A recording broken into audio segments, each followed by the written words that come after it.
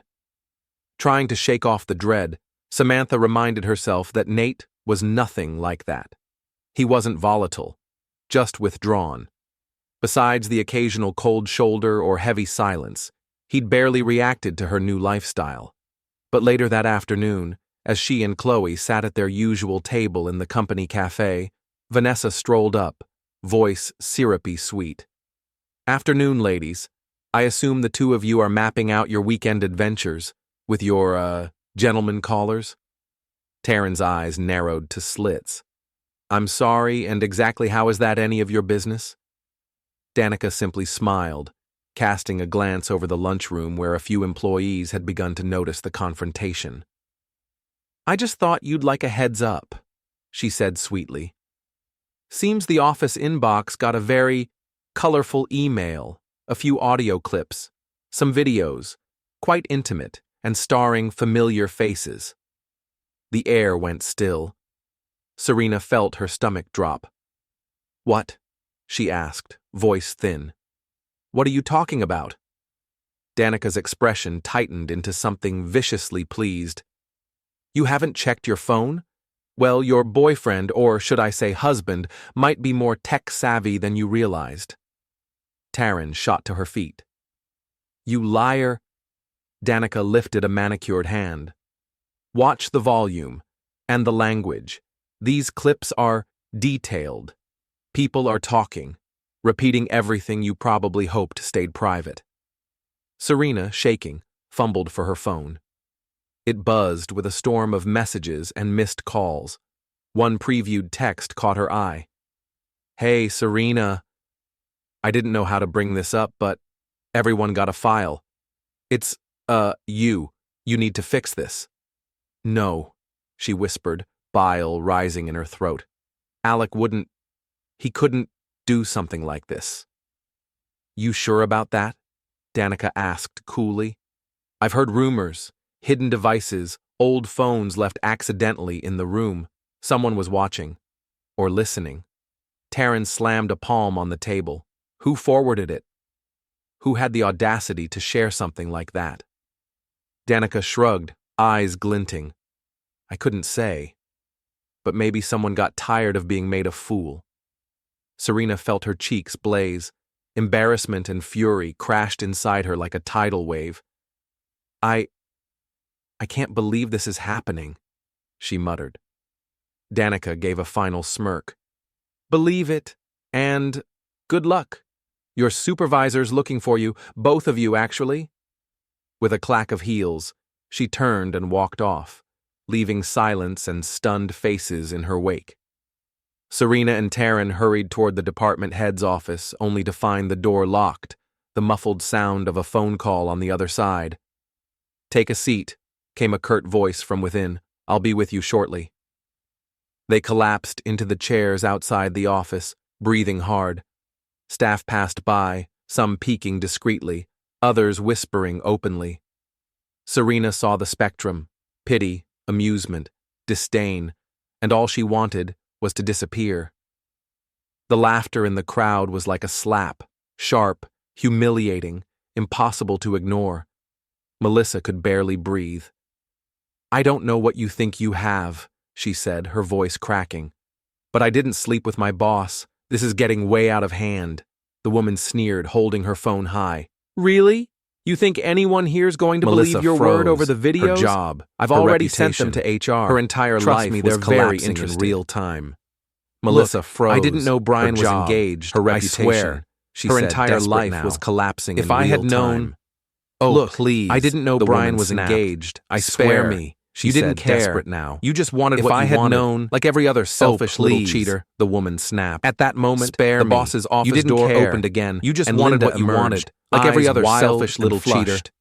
Behind At her, that moment, their the supervisor boss's leaned office out. door opened again. Melissa and Linda now. emerged, Eyes Melissa wild barely and heard him. flushed. Her gaze Behind stayed her, locked their on the woman supervisor still leaned brandishing out. the phone. Melissa, Around them, now. phones were out. Melissa filming, barely heard him. texting, Her spreading. gaze stayed locked Whatever on the damage woman had still started with brandishing Jim the phone. had just detonated Around them, into phones a were public out. catastrophe. Filming, texting, Linda pulled spreading. her toward the office. Whatever whispering damage had started urgently, with Jim had "Say just nothing. detonated into a No public admissions. catastrophe. Just sit. Linda breathe, pulled her toward and the let office, this ride whispering urgently. Melissa stepped Say nothing. inside, trembling. No admissions. The boss Just shut sit, the door behind her breathe, with a heavy thud. and let this ride out. And then came the words Melissa she stepped feared inside, most, trembling. We've reviewed the footage. The boss shut There's the door an investigation behind her underway. with a heavy thud. But for now, And Melissa, then came the words you're she suspended feared pending most. further review. We've reviewed the footage. Her There's vision an investigation swam. underway. Her knees buckled But for now, slightly. Melissa, Outside you're that suspended door, pending further the world review. she knew was gone. Her vision swam. Would you like the Her next knees chapter to buckled follow slightly. Melissa dealing with the fallout Outside at home, that door, or continue the world she knew unraveling was the gone. office scandal?